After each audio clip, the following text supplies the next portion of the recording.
Hello everyone. Today we are going to start our new topic, features of debenture. In the previous video we have completed the introduction of debenture.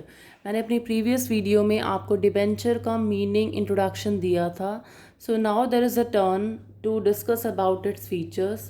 See, I have written 5 features here. First one is borrowed fund. Second one is fixed rate of interest. Third one is compulsory payment of interest.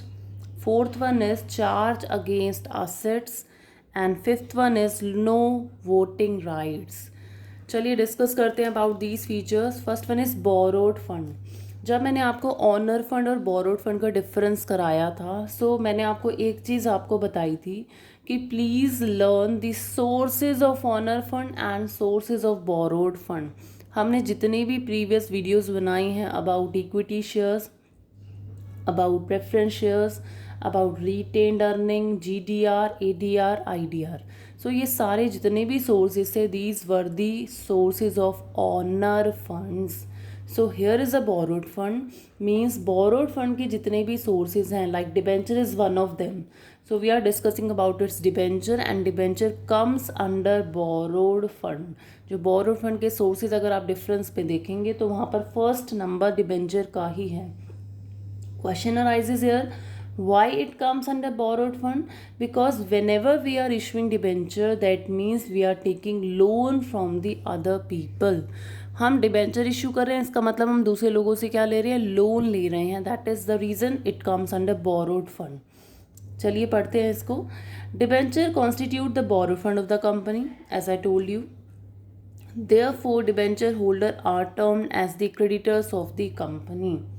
Honour funds हमारे जितने भी थे वो थे, owner funds are also known as the owners of the company. Why? Because it comes under the owner funds. Like हम equity share holder को बोले तो हम बोलेंगे उनको ऑनर्स ऑफ द कंपनी. क्यों? क्योंकि वो ऑनर फंड्स के अंडर आते थे.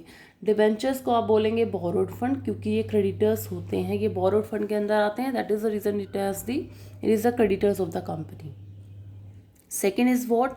Fixed rate of interest. See, I have already told you, return of debenture is known as the interest. भाई शेयर होल्डर की रिटर्न को हम डिविडेंड बोलते हैं, डिबेंचर होल्डर की रिटर्न को हम बोलते हैं interest. Interest on debenture is paid at a fixed rate. Rate of interest is decided in the AGM, that stand for annual general meeting of company.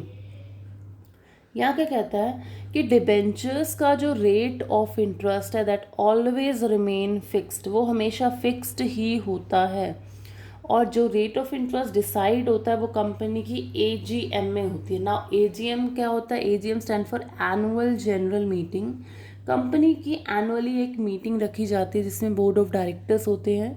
उस एनुअल जनरल मीटिंग में rate of interest के बारे में भी discussion होता है. Like for example, company के debenture कैसे होते हैं, कैसे कंपनी इशू करती है, लिखती कैसे है? 8% debenture of ₹8% debenture 2 lakh eight the rate of 10 each. इसका मतलब क्या हुआ? 2 लाख डिबेंचर हैं, 10 रुपये का एक है और 8% उसका रेट ऑफ इंटरेस्ट है. मतलब अगर रेट ऑफ इंटरेस्ट पे करना पड़े तो हम किस पे करेंगे? हम 2 लाख को मल्टीप्लाई करेंगे 10 से और इसका रेट ऑफ इंटरेस्ट निकालेंगे 8%. So that 8% will always remain fixed. इसलिए सेकेंड पॉइंट है ये. थर्ड पे जंप करते हैं. Third is compulsory payment of interest. इसमें क्या कहता है कि इंटरेस्ट की जो पेमेंट है, जो हम इंटरेस्ट कह रहे हैं दैट इज़ फिक्स्ड. जो फिक्स्ड रेट ऑफ इंटरेस्ट है दैट इज़ कंपल्सरी पेमेंट, वो हमें करनी ही पड़ती है whether we are earning profit or we are not earning profit.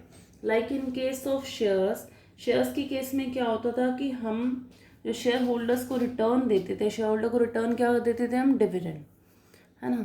तो उसमें क्या था कि हमारी कंपनी प्रॉफिट कमा रही है, only then we will pay dividend. If we are earning not profit then we will not require to pay dividend. But here is scenario is different. Payment of interest is a legal compulsion on the company. It has to be paid whether the profit are earned or not. ये legal compulsion है, हमें पे करना पड़ेगा चाहे हम profit कमाएं या नहीं कमाएं. भाई हम किसी से लोन ले रहे हैं, लोन का जो इंटरेस्ट है वो तो देना पड़ेगा. अब हम उसको ये थोड़ी बोल सकते हैं कि हमारे पास प्रॉफिट ही नहीं है, हम कैसे पे करें. सो इंटरेस्ट की पेमेंट तो कंपलसरी होती है. Next is charge against assets. वहाँ पर भी अगर ऑनर फंड्स में हम जब शेयर्स कर रहे थे तो आपको याद होगा वहाँ पर नो सिक्योरिटी हम लिखते थे. नो सिक्योरिटी हम क्यों लिखते थे कि हम, let me just remind you, कि whenever we are issuing shares we are not required to mortgage our assets. पर जब भी हम शेयर्स इशू कर रहे होते थे तो हमें कोई भी अपनी असेट गिरवी नहीं रखनी पड़ती थी. जब गिरवी नहीं रखते थे तो वहाँ पर पॉइंट आता था no charge against asset, but यहाँ लिख रहा है चार्ज अगेंस्ट असेट्स. एक्सप्लेनेशन देखते हैं. Generally debentures are secured by charge on the mortgage of assets of the company which can be redeemed, which can be realized in the event of default of the company. Which means what? कहते हैं debenture जब भी आप issue करते हो एक asset आपको गिरवी रखनी पड़ती है, which can be realized in the event of default of the company. Company अगर डिफ़ॉल्ट करती है, डिफ़ॉल्ट का मतलब क्या हुआ, कंपनी अगर पेमेंट नहीं दे पा रही है तो हमारी जो असेट्स है वो लोग पैसा रियलाइज कर सकते हैं. So they people have the charge against asset. Suppose there are two person X and Y. ठीक है, एक्स की जो कंपनी है उसने वाई को क्या करे, डिबेंचर्स दिए. ओके, एक्स की कंपनी ने वाई को क्या दिए, डिबेंचर्स दिए of ₹5 lakh. Suppose 5 lakh rupees के डिबेंचर्स दिए और 10% रेट ऑफ इंटरेस्ट से बोला और असेट अपनी रख दी कोई भी फिक्स्ड असेट. अब 5 ईयर्स के लिए दिए. एक्स ने 5 ईयर्स के लिए 5 लाख डिबेंचर्स दे दिए वाई को. अब आफ्टर 5 ईयर जब एक्स की टर्न आई कि पेमेंट वापस करने का तो एक्स की कंपनी डिफ़ॉल्ट कर रही है कि मेरे पास पैसा नहीं है. तो in such a case Y can realise this amount by selling these assets. जो ये असेट रखी थी उस असेट को बेच करके वाई अपना अमाउंट जो है रियलाइज कर सकता है. So there is a charge against asset. These people can charge against the assets. Next is what? No voting right. Why? Because debentures are considered as a borrowed fund. Debenture are not the owners. Debenture are the creditors. So they have no voting rights. Debenture holder do not have voting rights. That is, they cannot participate in the management of the company. ये voting right का जितना भी right था वो सिर्फ equity shares के पास था. ये इक्विटी शेयर्स होल्डर को वोटिंग राइट्स मिलते थे, लेकिन डिबेंचर्स को वोटिंग राइट्स नहीं मिलते क्योंकि वो बोरोड फंड्स होते हैं. So here we have completed these 5 feature. There are some more features also. Let me discuss with that one also. Yes, there is a 6th and 7th feature of debentures. First one is redeemable, sixth one is redeemable and 7th is economical. Redeemable का मतलब क्या होता है? Redeemable, please ध्यान से ये सुने because हम जनरली डिबेंचर के केस में redeemable वर्ड यूज़ करते हैं, redeem वर्ड यूज़ करते हैं. redeem का मतलब क्या होता है? वापस करना. Debentures are always redeemed and paid back on the expiry of fixed period of time. Debentures का जो पेमेंट करना होता है वो कहता है एक अपना जो पीरियड है वो एक्सपायरी होने के बाद करना ही पड़ता है. Like in the previous when we were discussing about its features, its 5 features, I told you an example कि एक्स ने वाई से जो लोन लिया था वो 5 ईयर्स के लिया था. तो 5 years is what? 5 years a fixed period. After the expiry of that period debentures की पेमेंट करनी ही करनी पड़ती है. वो बात अलग, अगर कंपनी के पास पैसा नहीं है तो वो असेट से चार्ज कर लेगा, but it is compulsory to paid back after the expiry of certain period. So redeemable word जरूर होता है कि debentures are always redeemable. Next is what? Economical. Economical में क्या बोला गया है? इकोनॉमिकल का मतलब क्या होता है? सस्ता. Economical means what? Cheap. Raising finance through debentures is less costly or as compared to the preference and equity capital.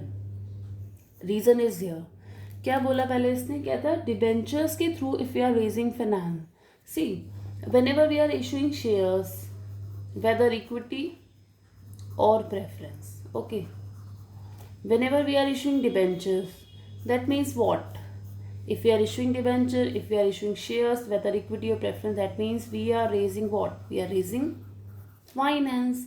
कहते हैं फाइनेंस इन दोनों टर्म से रेस करना ना, सिर्फ डिबेंचर से रेस करना हमें लेस कॉस्टली पड़ता है।